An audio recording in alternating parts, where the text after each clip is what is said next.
It began on a Tuesday morning, gray and quiet, the sort that settles over a suburban street like a warning whispered through fog. Erin Hartley stood in the kitchen of her late mother's house, cradling a chipped ceramic mug. The walls still smelled faintly of lavender and oven-warmed cinnamon, her mother's two favorite things. She hadn't meant to come back. 3 years had passed since the funeral, and in that time, Erin had done her best to put distance between herself and the Hartley family drama. Her older brother, Mark, had taken over the estate, the family business, and, though he would never say it, her place as the favorite. She'd been the wanderer, the creative one, who painted watercolors in a Denver loft while Mark ran Hartley Interiors into an empire. But now she was back. And it wasn't nostalgia that brought her home, it was the letter. Her mother's scrawl on thick cream paper, postmarked 2 days before her death. Erin, there is something in the hall closet. You'll know which one. It belongs to you. Do not let Mark take it. Mom. The words had echoed in her chest for weeks. She hadn't told anyone she was coming, especially not Mark, who would undoubtedly call her paranoid or emotional, like he always did when she questioned him. She walked slowly toward the narrow hallway between the living room and guest room, her boots clicking against the hardwood floor. The house had been staged, but not yet sold, Mark having listed it without so much as a call to Erin. The hallway closet sat silent and unassuming. She opened the door. Inside were coats, vacuum tubes, and a dusty box labeled Xmas Old. Nothing unusual. But as she leaned closer, she saw it. A false panel at the back of the closet, just above the floorboards. Her heart stuttered. Sliding it open revealed a small wooden jewelry box with a brass keyhole. Locked. She carried it to the kitchen table and stared at it like it might blink. Just then, her phone buzzed. Mark Hartley. Why are you at Mom's house? You're not on the deed. Don't touch anything. Call me. Her jaw clenched. Typical. Ignoring him, she flipped the box over. Taped to the bottom was a worn key, brittle with age. It fit perfectly into the lock. Click. Inside were photographs, old, creased, and bound with a ribbon. Her mother as a young woman, with a man Erin didn't recognize. Some of the photos were labeled on the back in her mother's looping script. June 1977, Claire plus J, North Carolina. And then something else, beneath the stack, a notarized document. She read it once, then again. Her hands trembled. It was a trust, signed by her mother years before her death, naming Erin as sole beneficiary of a second property she didn't even know existed. A cabin in Blue Ridge, fully paid for, undisclosed to Mark, not listed in probate. Why would she hide this from him? Erin whispered. Outside, a car door slammed. Through the window, she saw Mark approaching the porch, his face stormy. She shoved everything back into the box and slid it into her tote bag. This wasn't the time to explain. Not yet. Mark burst through the door without knocking. What the hell are you doing here? Nice to see you too, she said coolly. You're trespassing, he said, voice clipped. This house is under contract. I've already... Erin stood. Did you know about the cabin? He stopped cold. His face shifted. Something passed behind his eyes. What cabin? A beat. A lie. Erin nodded slowly. Right. She brushed past him, heart pounding, fingers gripping the tote strap like a lifeline. She didn't know what the photos meant or who the man beside her mother was, but she was going to find out. And something in her gut told her Mark knew exactly what she'd found. Erin drove for hours, leaving the familiarity of suburbia behind, weaving through winding roads that curled around dark trees and pockets of thick, misty silence. The mountains loomed like quiet witnesses as the late afternoon light shifted toward amber. Her fingers tightened on the steering wheel as she passed a sign. Welcome to Blue Ridge. She hadn't told anyone where she was going, not even her friend Olivia, who would have asked too many questions Erin wasn't ready to answer. All she had was the name of the town, the coordinates scribbled on the corner of the trust document, and a gut instinct that something had been hidden from her, on purpose. The cabin was real, just past a small, weather-worn general store and a post office that looked untouched since the 1950s. She took a gravel road into the trees. Her phone lost signal halfway up. The path twisted higher until the car crunched to a stop in front of a modest A-frame cabin, half swallowed by pine and shadow. The air smelled of pine needles and old rain. She stepped out. The cabin was silent. A thin sheet of dust covered the front porch swing. But the door creaked open easily, and when she stepped inside, the smell of cedar overwhelmed her.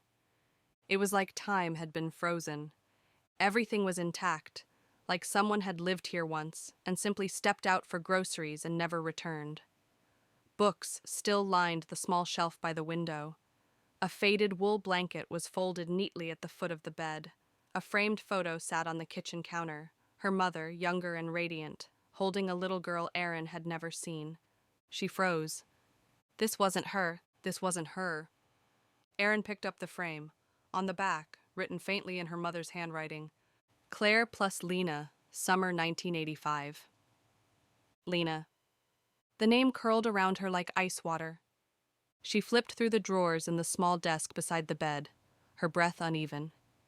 Inside one drawer, she found a collection of letters, tied with a string, addressed to Claire Hartley, from J. Morrison. Dozens of them. The first postmarked 1982. She slid the top letter from its envelope and began to read. Claire, I know we agreed this would be best, but I'm haunted every day. I see Lena in every child I pass. I ache to know how she is. I ache to know you're okay too. I wish I'd fought harder. Her vision blurred. Her mother had hidden a daughter, another child, a half-sister. Had Mark known? Or was she the only one who had been kept in the dark? Her hands trembled as she read another letter. Then another.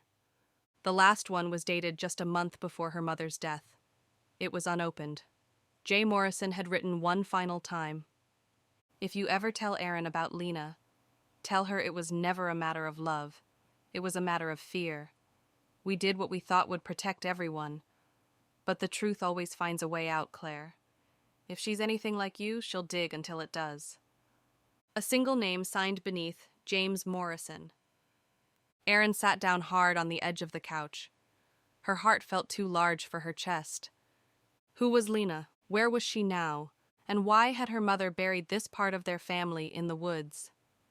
As she stared at the flickering fireplace that hadn't seen a flame in years, something else caught her eye.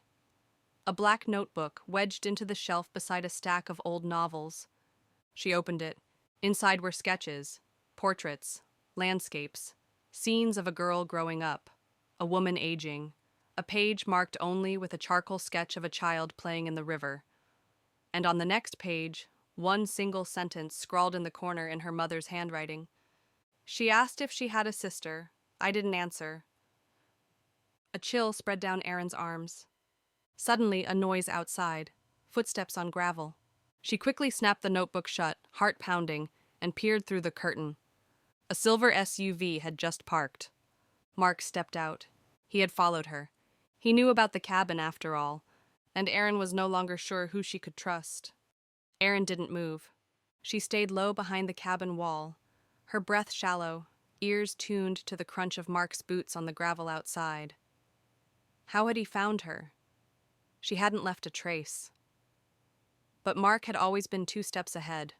Of her, of everyone. It was part of what made him so good at controlling the narrative. He knocked once on the cabin door, then again, louder. Erin, he called, voice echoing through the trees. I saw your car. Don't play games. Her hand tightened around the black notebook. The cabin had no back door, only windows and a side path through the trees that curved down to the river Erin had passed earlier. She moved quickly, grabbing her bag, stuffing the notebook inside, heart hammering so loud it muffled the next knock. Erin, I swear to God. She slipped out the side window, boots sinking into the mossy dirt, and ducked behind the porch. His footsteps moved toward the front door as she slipped into the trees. Downhill, past gnarled roots and scattered pine cones, she found the river, a shallow stream with a wooden footbridge, green with age. The water sang gently against stone. She paused to catch her breath, hiding behind a twisted pine. From there, she watched as Mark stepped out onto the porch. He opened the cabin door and walked inside without hesitation, like it was his, like he'd been here before. Of course he had. He knew. He wasn't surprised. And that meant he had known about Lena, too. Erin stared at the footbridge, eyes flicking across the warped wood. A memory tugged at the edge of her mind, a photograph in the box from the closet. Her mother laughing, barefoot beside a child on a small wooden bridge. This one. She crossed it slowly, the wood creaking under her weight, and on the other side, she found a narrow path that led through the brush. The air smelled wild, rich with earth and memory. After 10 minutes of walking, she found a clearing, and there, nestled between two trees, was a gravestone. Small, simple. Lena Hartley Morrison, 1984 do 1997. Beloved daughter, the river carried your secrets, but not our love. Erin fell to her knees. The earth blurred. Wind whispered through the leaves. Lena was gone. She had been a child when she died. Erin couldn't stop shaking. 13 years old. A sister she had never known, buried in a hidden clearing near a cabin no one had ever mentioned. Why had no one told her? Why had her mother gone to her grave with this truth tucked away in a closet? A twig snapped behind her. Erin stood, breath catching in her throat. Mark. He stood at the edge of the trees, arms folded, face unreadable. You shouldn't have come here, he said softly. She stared at him, silent. How long have you known? She asked. Mark sighed. Since I was 18. I found a letter, confronted Mom. She made me swear not to tell you. Why? Erin's voice cracked. Why would she hide this from me? She didn't want you to carry it, he said, stepping closer. She didn't want you to wonder what could have been. She thought it would hurt you. It does, Erin whispered. Mark looked at the grave. She drowned in that river, he said. It was an accident. No one was watching. She was here with James that summer. Mom had left, said she needed time to think. By the time she came back, he trailed off. You knew, Erin said bitterly. You let me grow up thinking I was alone. I was trying to protect you. She laughed, a hollow, furious sound. No, she said, voice shaking. You were trying to stay the favorite, like always. Mark's expression hardened. This isn't about you, Erin. Number. It's about Lena, she said. And I'm going to find out everything she never got to tell me. You can't stop that. She turned and walked back toward the bridge, fists clenched, the air thick with anger and loss. She didn't see the figure watching them from the trees, deeper in the woods. A woman with pale eyes and a camera, someone who had been waiting for Erin to arrive. The stranger followed them from a distance, her camera lens shifting between Erin and Mark, snapping silent photos as they left the clearing. Her boots pressed quietly into the forest floor, practiced, cautious. She moved like someone used to not being seen. Back at the cabin, Erin sat at the edge of the porch steps, knees drawn up, arms folded tightly around them. Her whole body buzzed with the weight of what she'd learned, and yet it felt like she'd only peeled back the first layer. Mark stood at the door, arms crossed. You should have told me about Lena, she said, breaking the silence. You should have told me years ago. She wasn't my secret to tell, he said. But you made it your weapon. Mark flinched slightly but said nothing. She stared at the ground. I found letters, dozens, from James Morrison. He loved her. He wanted to be in her life. Mark shook his head. He's dead now. What? Heart attack 2 years ago. I read the obituary. He never remarried, never had more kids. Mark paused. I think losing Lena broke him. Erin was quiet for a moment. Was she like Mom? Mark's face softened. Number she was like you. That hit deeper than she expected. A lump caught in her throat. You still have the letters? He asked. She nodded. And the sketches, The notebook. Mark glanced back toward the door. You shouldn't stay here tonight. It's not safe. The place is old. Power's barely reliable, and if someone sees lights on, they'll ask questions. I'm not leaving, she said. Mark sighed, rubbing his forehead. At least lock the door, and keep your phone charged. He left with the same tension he arrived with. No hug, no goodbye, just gravel kicking under his tires as he drove away, swallowed by dusk. That night, Erin sat by the fireplace, wrapped in a thick blanket, the black notebook open on her lap. She traced the lines her mother had drawn, the way Lena's face took shape across the pages, always surrounded by nature, always slightly turned away. One sketch stood out. Lena, older than 13, maybe 16 or 17. Long hair, same eyes as Erin. But Lena had died at 13. That's what the gravestone said. Then, who was this? She flipped through the rest. More portraits, more dates. 1999, 2001, 2003. Years after Lena's supposed death.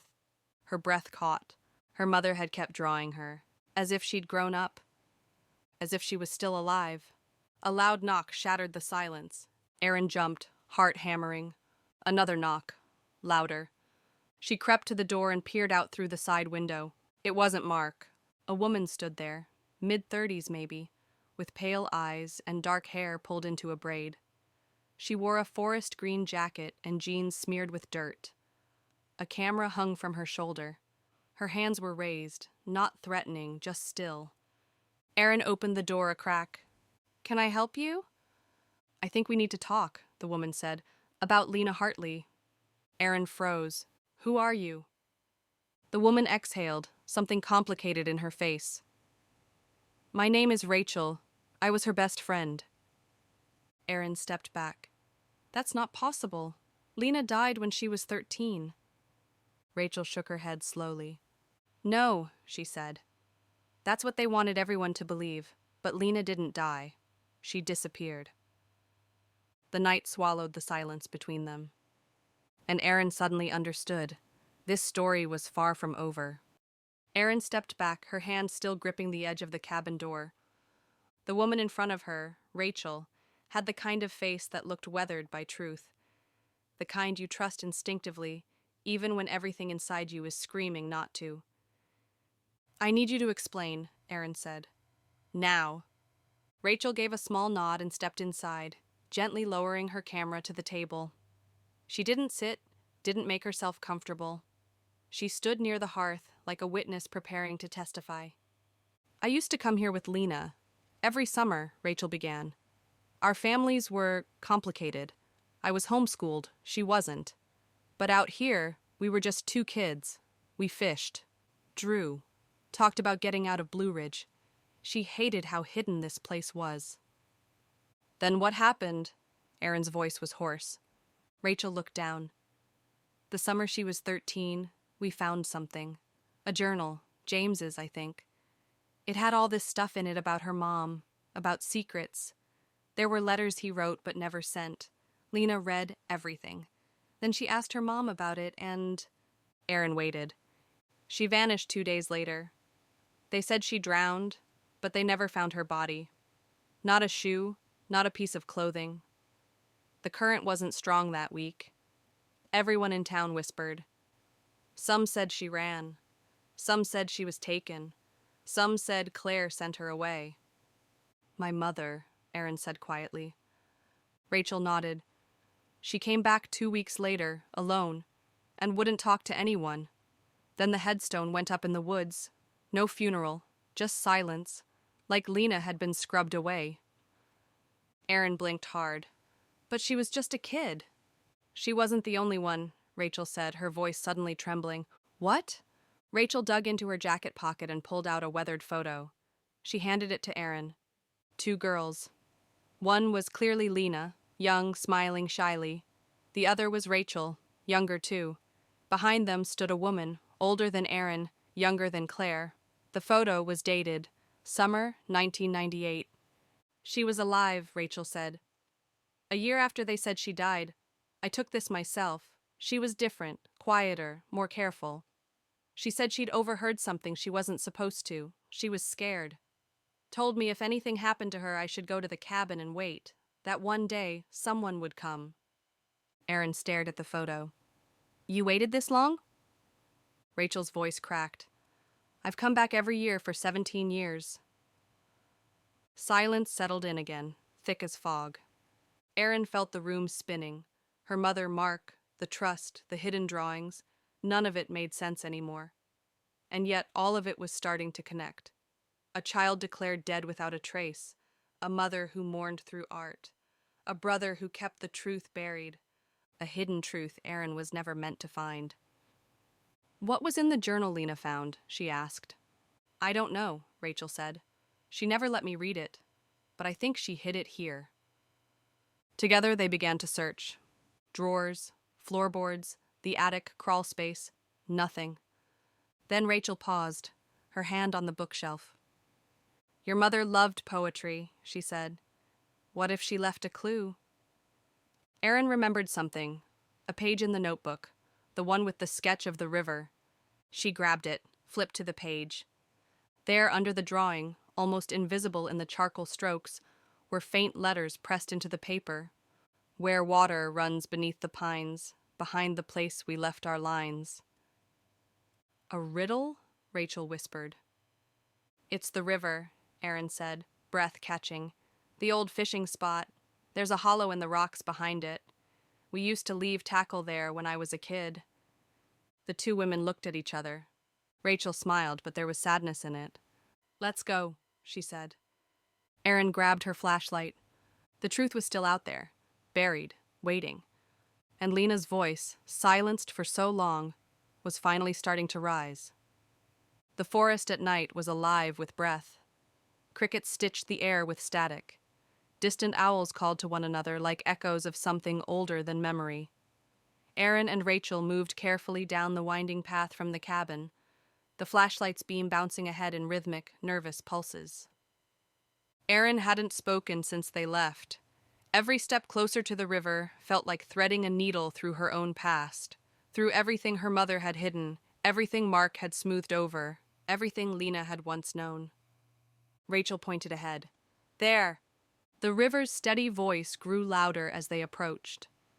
It was wider here than near the bridge, curving gently between mossy stones and fern-covered banks. Erin's boots squelched in the soft earth as she approached the flat rock wall, smooth and dark, the surface glistening faintly from years of splash and time. Erin dropped to her knees. Behind the place we left our lines. She reached into the crevice, feeling only wet stone at first, then something square and cold, wrapped in waxed cloth. Her fingers closed around it. Rachel crouched beside her as Erin pulled it out, a leather-bound journal, water-stained at the edges but sealed tight. The initials J.M. were etched into the cover. James Morrison. With shaking hands, Erin opened the first page. For Lena, if anything happens to me, if they silence me, let this be my voice. Claire and I never married, not because we didn't want to, but because she was afraid of what her father would do if he found out, afraid of how Mark would react. He was 12 when Lena was born. Claire swore him to secrecy, told everyone Lena was a cousin's child who passed away, but she was ours, mine. Then the inheritance came up. Claire's father left everything to legitimate heirs. That's when the plan started. A fake death, a fake grave. Claire's idea. I hated it, but she insisted. She'll be safe, she said, but Lena never forgave her for it. Lena found this journal. She threatened to go public. Claire panicked. I think Mark stepped in, said he'd take care of it. Erin blinked, horrified. The next page was torn. Then came a letter, handwritten by Lena herself. If you're reading this, I didn't run. I didn't drown. Someone wanted me gone. But I hid. I survived. They couldn't take my voice. They couldn't take what I knew. Erin, if you find this, you're my sister. I always hoped we'd meet. I begged Mom to tell you, but you were her sunshine, her second chance. I wasn't meant to tarnish that. But I was here, I existed, and I loved you even from far away. Erin clutched the journal to her chest, her throat burning. She knew me, she whispered. Rachel placed a hand on her shoulder. She waited for you. I think this was always meant to be yours. 3 weeks later, Erin sat across from a lawyer, trust documents and photographs spread across a heavy oak table. The journal had changed everything. Claire's estate had been reopened. The cabin, left to Lena in a secret trust, had been concealed. The forged death certificate was under investigation, and Mark had disappeared the day after she confronted him with the journal. Erin didn't know where he'd gone. She didn't care. What mattered now was truth. She stood before the judge on the day of the hearing, hands steady, voice unwavering. My mother tried to erase a daughter, she said, and my brother helped. But Lena deserves to be remembered, not as a secret, but as a sister, a girl, a soul who mattered. Rachel testified next. The judge ruled in their favor. In the clearing by the river, Erin returned one last time. She brought a new headstone, not hidden in the trees, but placed in full view, where the pines whispered overhead and the sun bled gold onto the water. Lena Hartley, 1984 to 2001, presumed. Beloved sister, survivor, truth-teller, no longer erased. Rachel stood beside her, quiet. I still wonder if she made it further, Erin said. If she's still out there. Rachel nodded. Maybe, but even if she's not, you found her. Erin looked out over the water. I found myself too. The wind moved gently around them. The river ran steady, and beneath the pines, Lena's voice, through drawings, through words, through truth, finally spoke loud enough to be heard.